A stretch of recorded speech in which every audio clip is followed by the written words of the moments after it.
welcome to Night Clerk Radio, episode 32. Back shopping for more Mallsoft? Yep. We'll find out by the end of this. You should always read the label a bit closer before you buy a product. Sure. But sometimes you end up with happy accidents. Yeah. By now, a couple days ago, the Lo-Fi bonus episode, our third Patreon bonus episode, dropped where we talk about lo-fi hip-hop. And this was a really fun episode. I think we scratched a lot of surfaces of topics that will be future episodes. Because there's a lot of things that came up and it's like, boy, I want to talk about this for 45 minutes. But you can't do that for, we're not yet at the so self-indulgent that we put out the 3-hour podcast. The proverbial tip of the iceberg. Yes, exactly. So definitely check that out. If you're not already a patron, go to Night Clerk Radio, patreon.com, join, fire up the Discord, join the community, listen to our bonus episodes, and help support us. So we appreciate that. Yeah. But today, we're back. Mallsoft, a favorite of the vaporwave subgenres, as I've said many times. So one thing we've always noticed, and you've commented on this a lot, is that vaporwave has evolved a lot from being very plunderphonics, sample-based, to vaporwave artists trying to do their own thing. Like here's within the vaporwave aesthetic, we're making our own music. Yeah. And we wanted to see if Mallsoft has done the same thing. So you've dug up, I chose mine completely at random. I judged a book by its cover, just picked something off Bandcamp, and I don't know how you decided on yours. I think I have a suspicion. Oh. But I don't want to speak for you. Okay. Do you want to say what your guess is and then I can answer it? Or I think you were cruising the brutalism tab on Bandcamp. I was not, actually. Okay. I'm so owned on there. No, I actually went on YouTube and looked for Mallsoft mixes that were uploaded within the latest year, I think. Okay. And I started going through there and be like, oh, that's an older song. That's an older song. Oh, look at this one. This is new. And so I looked up that artist and then looked for their most recent album. And that's how I found it. So. Okay. Yeah. Well, then I apologize. I did not mean to pigeonhole you there. Yeah, I would not associate brutalism with Mallsoft, though, which is sort of the.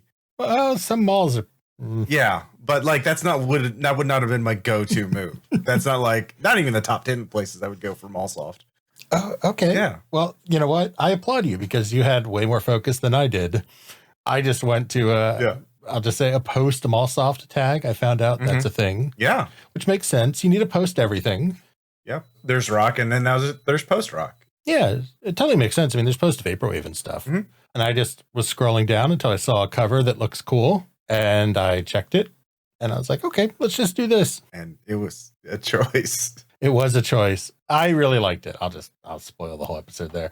But I think we should really just get into these albums. Yeah. Because I think we should talk about them. And then after people hear some samples and our thoughts, it makes more sense to kind of revisit the philosophy or kind of what they're really doing as modern Mallsoft albums. So let's get into it.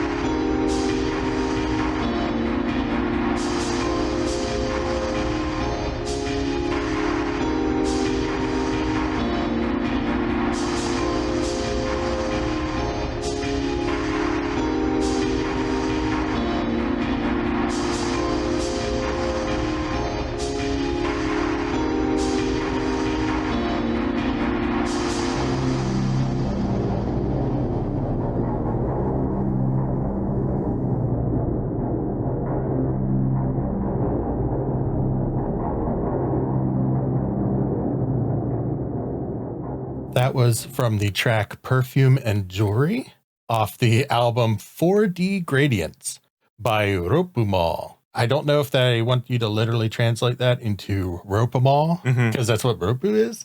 But I think there's also a brand Ropu. Oh, okay. I'm not sure what it's referencing. It may have also just been chosen at random or it could have been a mall. Or Google Translate. Yeah. Yeah. And like I said, this is in true vaporwave artist fashion. I don't really know much about this person. They're flagged as from Denmark on Bandcamp, and the album itself was released through Oasis Limited, a North Carolina vaporwave record label, I guess you'd call them. But otherwise, yeah, I totally judged the book by its cover, and I liked the book. I think there's a lot to say about Mallsoft and everything. Is you can hear. I picked this track because I think it's the closest to like traditional Mallsoft to me, in that it's weird but quiet and kind of chill. Yeah. Mallsoft is always like a chill genre for me for the most part. But what makes this album interesting, and one of the reasons I picked it, is that it's described as being largely sample free. Yeah. I don't know if it's completely sample free, but it doesn't sound like there's samples in it. Like if there are samples, it's not drawing attention to itself. Exactly. So already we're seeing like Vaporwave, that big departure from nostalgic processed sampling. So because the Mallsoft those first Mallsoft albums are very literal in their goal. Here's mall music played to sound like it's in a mall. Yeah. It's Mallsoft. And this is like, oh, these are original compositions inspired by Muzak. But I don't get like a Muzak vibe at all. No. I mean, at times, but like, yeah, a lot of this album is like, what even is this album? Like the Post-Mallsoft, I think, is very appropriate because it's not really like Mallsoft in the sense of like Mallsoft of being music made to sound like it's in a large space and very Muzak focused. I mean, there's times it's like vapor trap. Yeah. On track 2, which there's like parts of that track where like the beat and the meter's kind of changing every 45 seconds, kind of back and forth. It's like speeding up. Sometimes I have to listen a little bit closer and clap along with it, but sometimes it feels like the meter's changing, not just the tempo. Like it's in a slightly different time signature, which you kind of get that modulation a lot. So I do think it's really in that Post-Mallsoft, much like post-rock talks about eschewing all the stuff about rock that's kind of formulaic and that you want to move past. I think in the same way, it's done its own thing where it still has that central vibe of like creating a sense of space. It's just more like in a decaying, horrific mall that's been forgotten because Amazon put it out of business, rather than like nostalgia for the heyday of the mall. Yeah. Yeah. What even is this album? There's so many different elements in it. And it really does. I mean, it doesn't feel like a banner to me because it's just, the music is so active and so energetic at times. It's not like a lot of Mallsoft you would describe as pretty languid. And like, certainly the sample you did was one of the more calmer pieces, but a lot of it, like track 4 and track 7 with that like flute, especially track 7 with the little flute, and it's kind of funky. Like, God, what is going on? Like, what is this place? It is very creepy. And I mean, they do still do the distortion to make it sound like it's in a space, and the PA system is kind of distorting things. It's not really tuned right, but like, yeah, I don't know. It's an intriguing album. I agree. I think it's interesting you outlined track 4 and 7 because those were 2 that I really liked as well.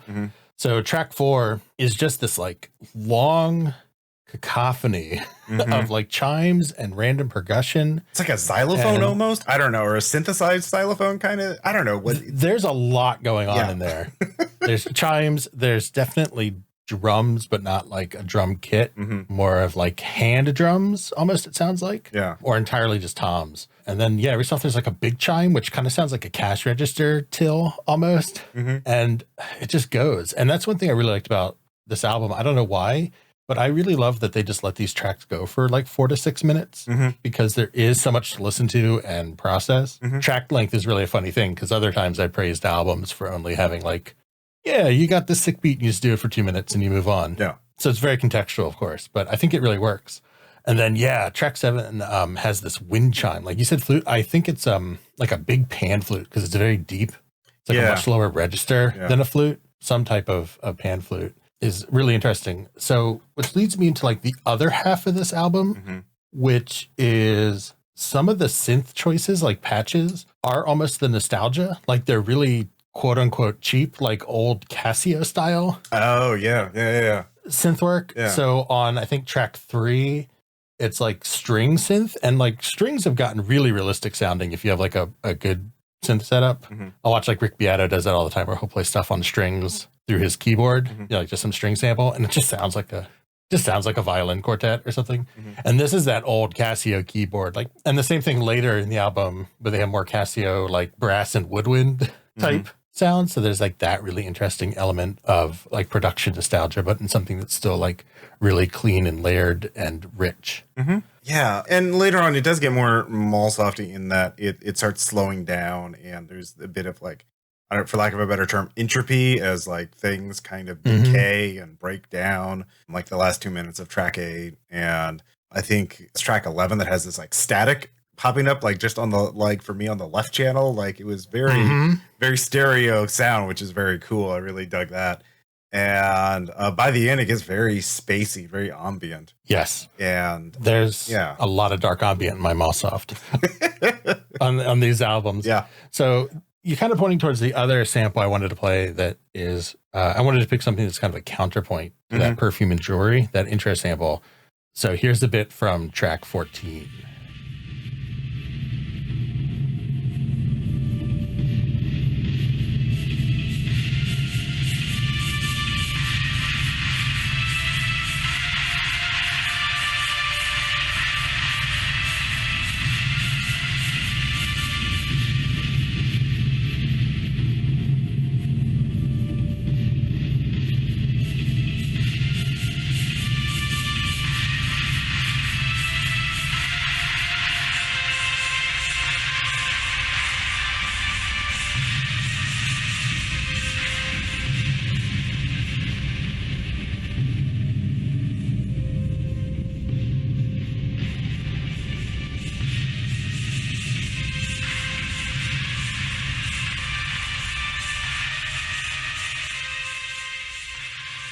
So that was from track 14, which is raycasting for $19.99, I guess, if you literally translate the track title. And the reason I picked this is I feel like there's something there because it's got this little Muzak melody playing. And you can hear little hints of it every so often, but the bulk of the mixing and what you hear is just this static, distorted foreground noise. And like this like ominous dread kind of drowning out all of that. Like it's almost like there's like a little hint of classic Mallsoft back there. Like here's your cutesy little, pithy synth music in the background, but in front of it is just all of this decay. Yeah. That's just like eating away at it. And that's kind of the back half of the album is this sort of feeling of ambient decay. Yeah. I would be really interested in getting an interview with this artist to sort of understand more of their process, because this is like a very complex and layered album. And there's a lot going on. I'm sure we're missing some of what the artist is meaning, but like, boy, you really hit on like just people are really going above and beyond Mallsoft, like in terms of what they're doing with this genre now. So yeah, I'm really glad I listened to it. I don't know if I would be listening to this all the time. I was listening to this like multiple times today before the episode. It's actually pretty good to ride to once you get used to it. I don't know. It's yeah, I agree. I definitely, once I got over that initial shock of like, this ain't your daddy's Mallsoft or whatever. Yeah, exactly. I was like, oh, this kind of rules. Like if you just listen to it like as a really interesting like dark synth album. I don't know. Like you don't even need to assign it a genre. Yeah, it's a futile exercise. Yeah. But yeah, I really enjoyed it. And I'll probably, if I listen to it again, I would probably do it purposefully. Like, I don't know if I just put it on while I'm doing something. I'd probably want to continue to give it like a really close listen, like when you're kind of prepping for the show.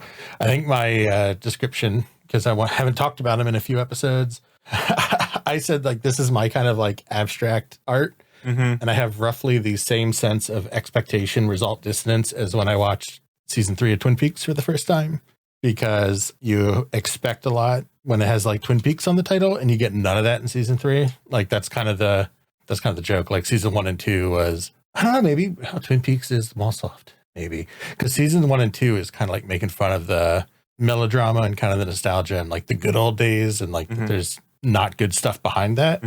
And then now it's back. And you expect more of that, but it just gave you something else. And at first it feels a little weird, but then you grow to like it and then realize it's actually really, really good. Yeah. I like that comparison. I think a lot, there is this whole idea of like the veneer of banality and civility and niceness.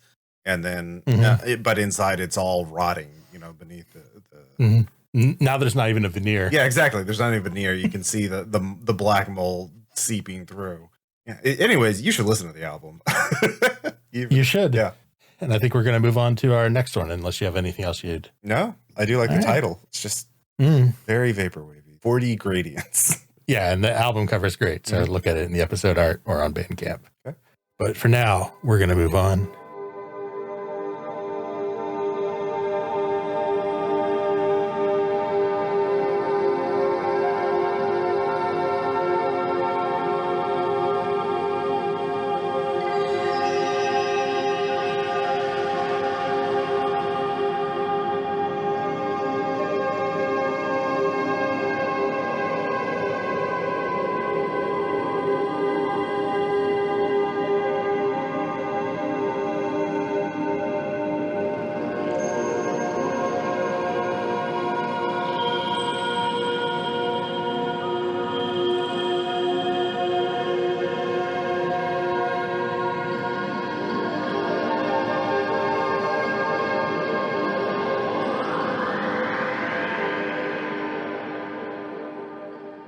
That is a bit from track 9, Computer Age, from Academy by Hallmark 87.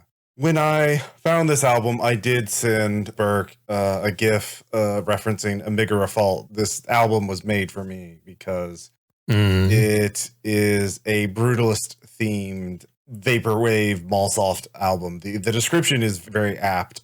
Sharp angles, sheer blank concrete walls, no natural light, and not a single person to be found. Academy, but as the day came to an end, the Academy transformed. Everything was fading to black. As the last bell rang, it seemed as though I was the only person left. All the other students and professors had left their labs, and I was stuck in the dark atrium with no way out. Hallmark 87, I haven't found any interviews or any information about them. They say they're from Pennsylvania, and this is actually the second in there's another album they did called Atrium, which is also very similarly themed. And I did find a review of that album that kind of provides a little bit of context to this album. Most Mallsoft albums find inspiration in their namesake location, but Hallmark 87 diverges from it in a wholly unique way by emulating the architectural accomplishments of John C. Portman Jr., the neo-futurist to which this album is dedicated. Portman popularized and retooled atria for the modern setting. Open vertical shafts reaching to the ceiling with light pouring down into the structure. As a neo-futurist, he also created the Peachtree Center in Atlanta, Georgia, a self-contained complex that would act as the city's center for tourism, boarding, and trade for decades. And I believe that is what is used as the album art for both Atrium and Academy. I'm not sure. It's a very vague bunch of gray rectangles. That could be a close-up of a photo of that. But this was slightly older. This was released in 2019. But when I saw the description, and they literally have a track title, track 3 is called Breton Brut, exposed concrete. Who would I be if I did not review a brutalist vaporwave album? You'd not be the man that I want to co-host this with. Yeah. So I really enjoyed this album, unsurprisingly. It is very good. It is actually far more pleasant and airy than I had expected. It does drift into dark ambient, especially towards the back half, and it remains sort of Mallsoft at its core. It's very open. It's very it tries to evoke these massive indoor spaces. For me, the lobby of the Hyatt Hotel in Indianapolis, which is connected to the Gen Con Convention Center, is what comes to mind because I've spent many hours there playing games. We recorded podcasts there. You could hear it. If you're a fan of RPPR, Dig to Victory, U-Boat House, I believe were recorded there. Probably some others. So I overall quite love this album. What did you think, Burke? Oh, no, I liked it too. I'm a sucker for the sci-fi arcology reference. The Tyrell building in Blade Runner or the Renraku arcology in Shadowrun, which I guess is, if you want Mallsoft to be functionally about liminal spaces, I mean, it still fits. It's still like a weird in-between place. Yeah, I really liked the varying tones of this album. It does have a lot of dark ambient, but it also has a lot of really nice, sorry to make the reference twice so close together, but there's some stuff that's synth that's very Vangelis, very Blade Runner-y inspired, like Aqua. Yeah, Aqua, and actually the one that really stuck out to me was track 12, Megadata. So why don't we play that sample?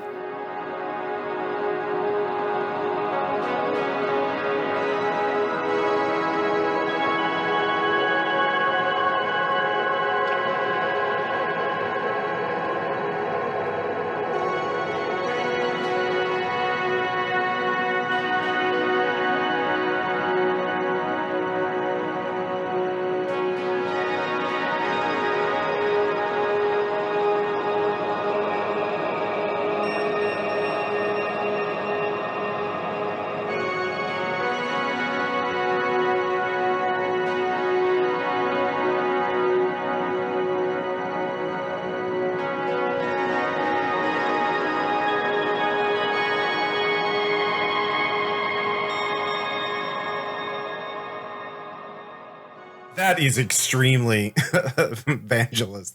That was track was like a motherfucking Vangelis again. Like can't escape him. So many layered synths, never end. So I really like that. Mhm. Some other tracks I really liked, Dancing Particles. Mhm. That hit me real quick.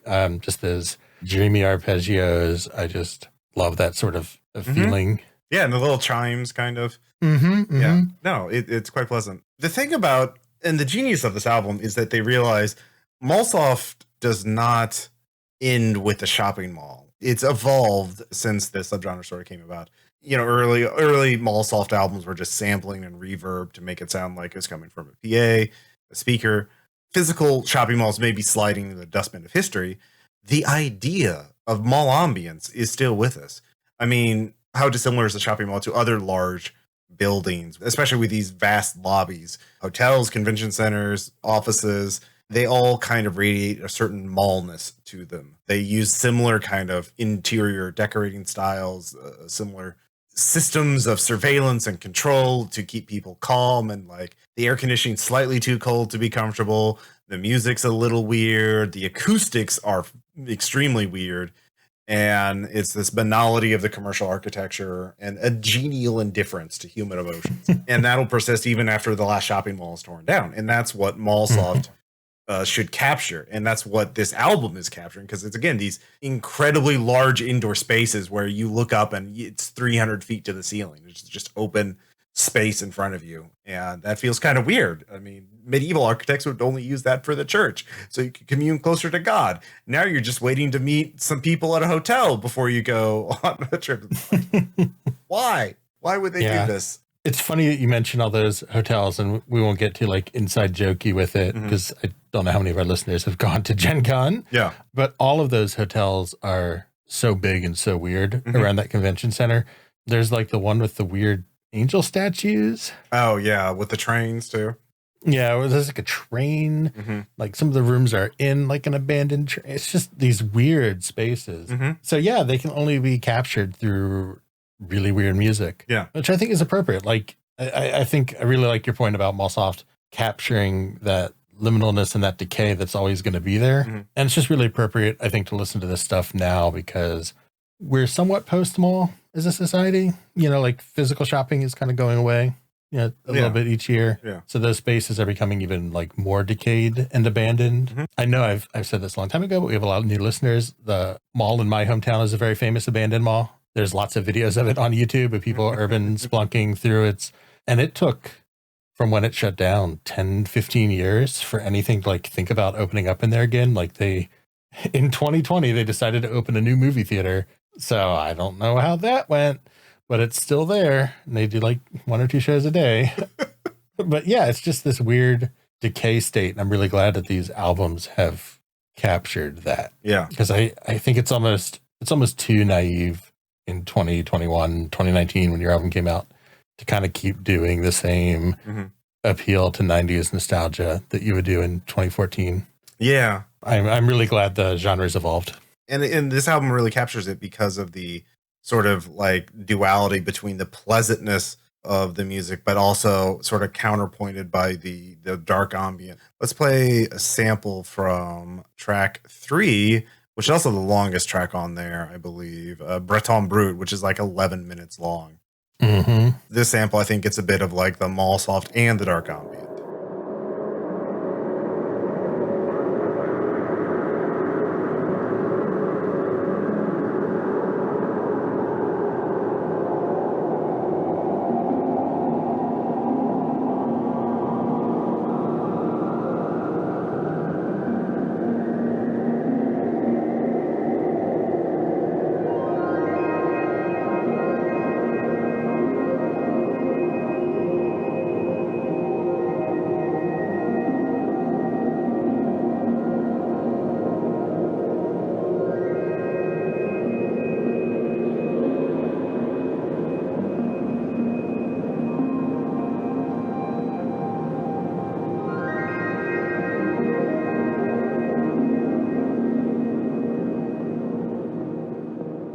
And this is a thing that this kind of point counterpoint you'll hear again and again in this album. And towards the end, it gets more dark ambient and ambient in general. Like one thing I did like in the next, both these albums, by the way, are 16 tracks long, which is an interesting coincidence.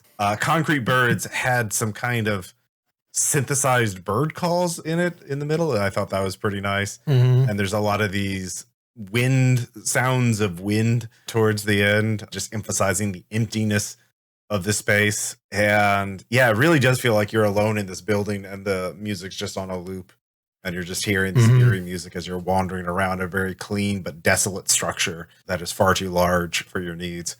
And I will definitely be listening to this next time I have to take a plane somewhere. Yeah, it's good airport music for sure. Yeah. Partially because it is lightly. I mean, there's like a nice written up bit about it, but it is clearly also a concept album. There's also a flow through the titles of new discoveries. And then there's like weird, it's not really the right word, but like things that feel more diegetic or like in the space. Yeah, there's an announcement. Other tracks. Yeah, exactly. Track 8 announcement sounds more like a train jingle or something over PA. Yeah. Whereas the rest of the stuff just sounds like music. It sounds like the soundtrack or whatever of the concept album.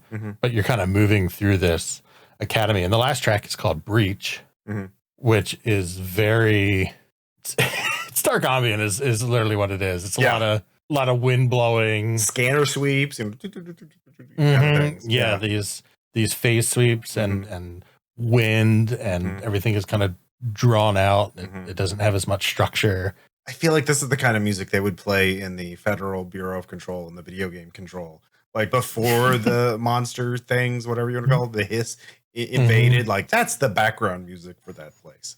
So this is them trying to be pleasant and normal, and that this is as close as they can get.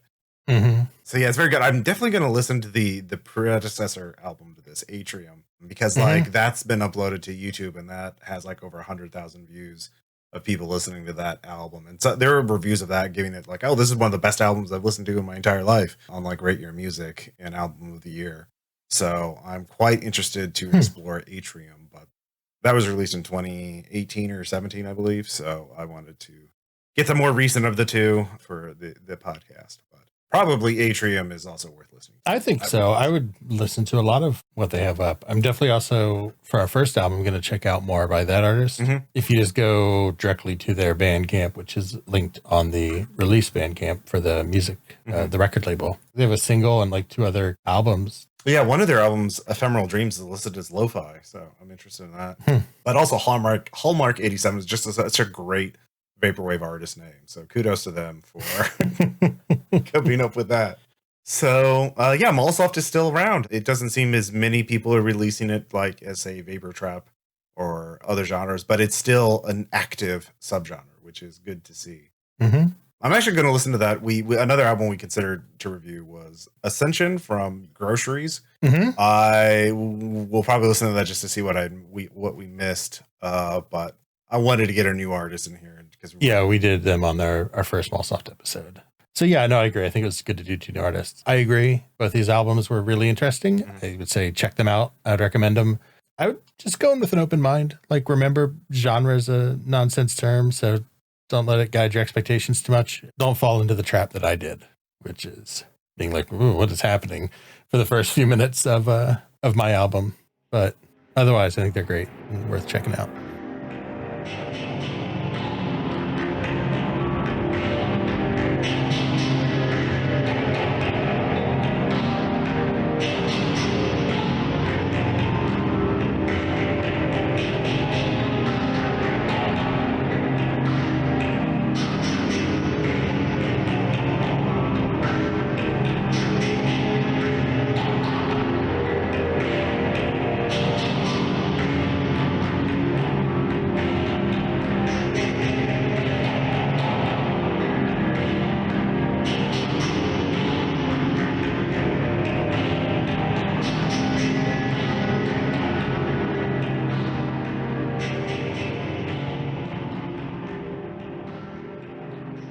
So thanks so much for listening. I think it was really fun to dig into a couple new Mallsoft albums and see how the genre has evolved. Just learn more about what's going on out there.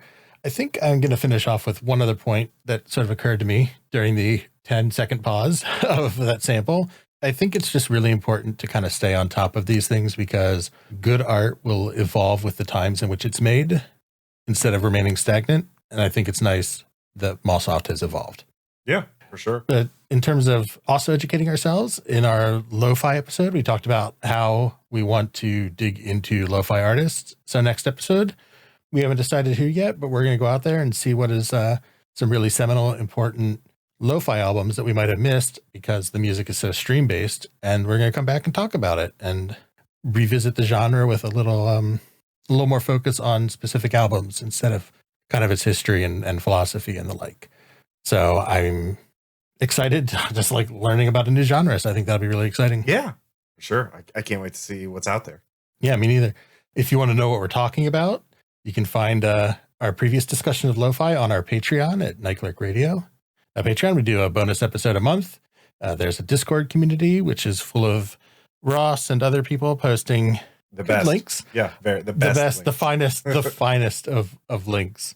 And just overall, it's a cool group of people to chat with. If you want to talk to us directly, you can find us at Nightclerk Radio on Twitter. Ross is at Ross Payton. I am at Burke McPerkinson. We're also Nightclerk Radio on the website, the .coms, Facebook, Instagram, YouTube, wherever you do choose to listen to us, Apple Podcasts, Spotify, etc. Please take the time to rate, review, interact with us in any capacity, subscribe on YouTube, like a video, all that stuff really helps us out. And until next time, thanks for listening. Bye. Bye.